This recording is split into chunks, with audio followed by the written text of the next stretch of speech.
Well, India and the European Union have signed a historic free trade agreement. The deal comes at a time when the Trump administration is targeting the EU and New Delhi with steep import tariffs. The accord, which touches a whopping 2 billion people, was concluded after nearly 2 decades of negotiations and has been dubbed the mother of all deals by both sides. Stephen Okun is CEO of APAC Advisors. He says it's a win for many industries. I think that you look at the easy ones, wines, spirits, autos, some of that high-end manufacturing is really going to benefit from this. There's a lot that's not going to be covered here. So it's an FTA, but it's only a partial FTA. But there's clearly some winners here that are going to benefit, including the consumers and manufacturers in both countries. Where there are winners, there are also losers. So who stands to lose the most here? Well, there are two different categories. For India going into Europe, it's going to not be the Europeans because the Indians aren't going to really compete with European companies. It's those who are exporting from their countries to the EU now who have now a new competitor in India, a really strong competitor. So they have to be watching what's going to happen in Europe. And then from an India perspective, you now have the U.S. and China, which are very strong in India, especially the Americans. They're now getting a new competitor from the Europeans. So it's both the losers are really the competitors that they're going to now have that they didn't have before. Stephen, this deal is decades in the making. It's been sealed, but sources from the EU and India, they're already calling it the mother of all trade deals. Do you see it that way?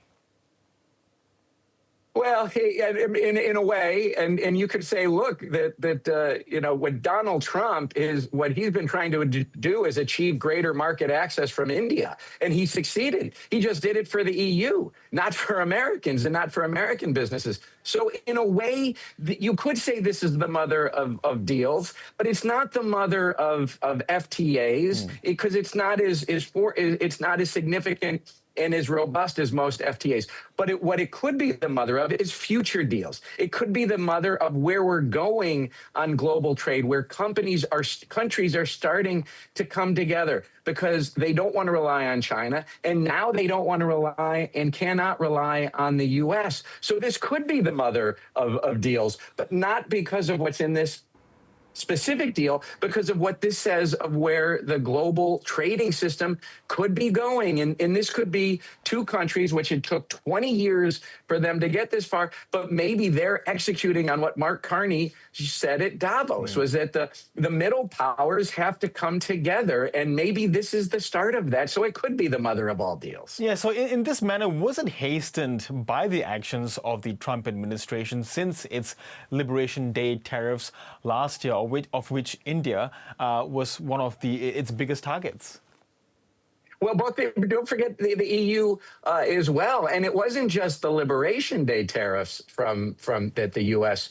put on India, but it was that additional 25% that Donald Trump put on India because they were, trading with Russia on oil. And then you just had Donald Trump threaten the Europeans with an additional 10% in tariffs if they didn't go along with having Greenland be under the full ownership of the United States. So you had Donald Trump pushing away the Europeans. You had Donald Trump pushing away the government of India. And what China has engaged in unfair trade practices for a long time, including, the excessive dumping of its excess capacity into those two markets. So you had the actions of China, you had the recent action from Trump's, and now you get the U.S. and India. It took them 20 years to get this far. And you have to give some of that credit, of course, to Xi Jinping and some of that credit to Donald Trump, in addition, of course, to the credit of the Europeans and the Indians as well for reaching this deal. Yes, and how do you think the U.S. markets might react? Because I do want to bring in the Treasury Secretary, Scott Bessent. He's said that the EU is effectively expanding business with India, a nation that continues to buy Russian oil, and according to him, refines it and sells it back to Europe, that ultimately is funding Russia's war in Ukraine.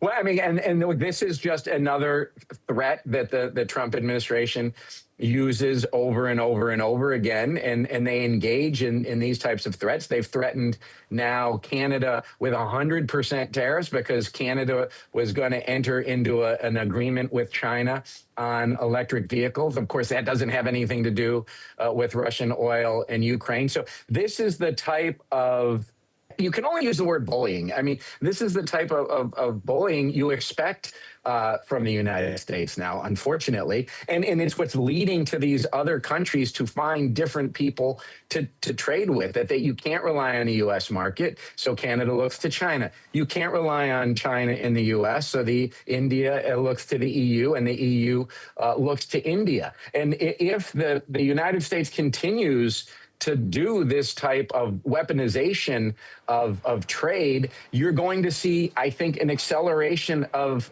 more of these deals. Now, it's much harder. Mark Carney talked about those middle powers. India and the EU, I don't know if you want to call them middle powers, and maybe in trade, they're clearly not one and two.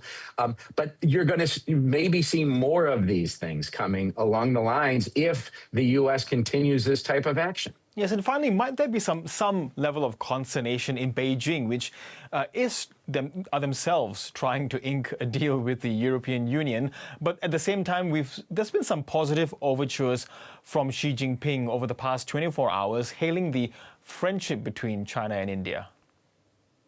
Yeah, and China is like and here's the thing for everybody, right? India has to trade with China and the U.S. The Europeans have to trade with China and the U.S. The U.S. has to trade with China. And so all of that is going to continue. The question is, what is going to be the new rules-based system in place? Because the one that existed, that had been built up over 8 decades, doesn't exist anymore. And so we're seeing this rewriting.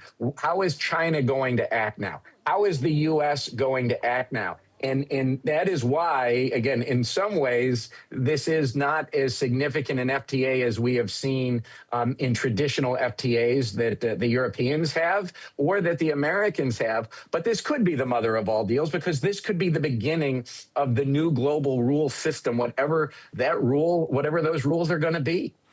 As you say, it's quite the day in global trade. Stephen Okun, really good to get your thoughts on this. Thank you so much. Thank you.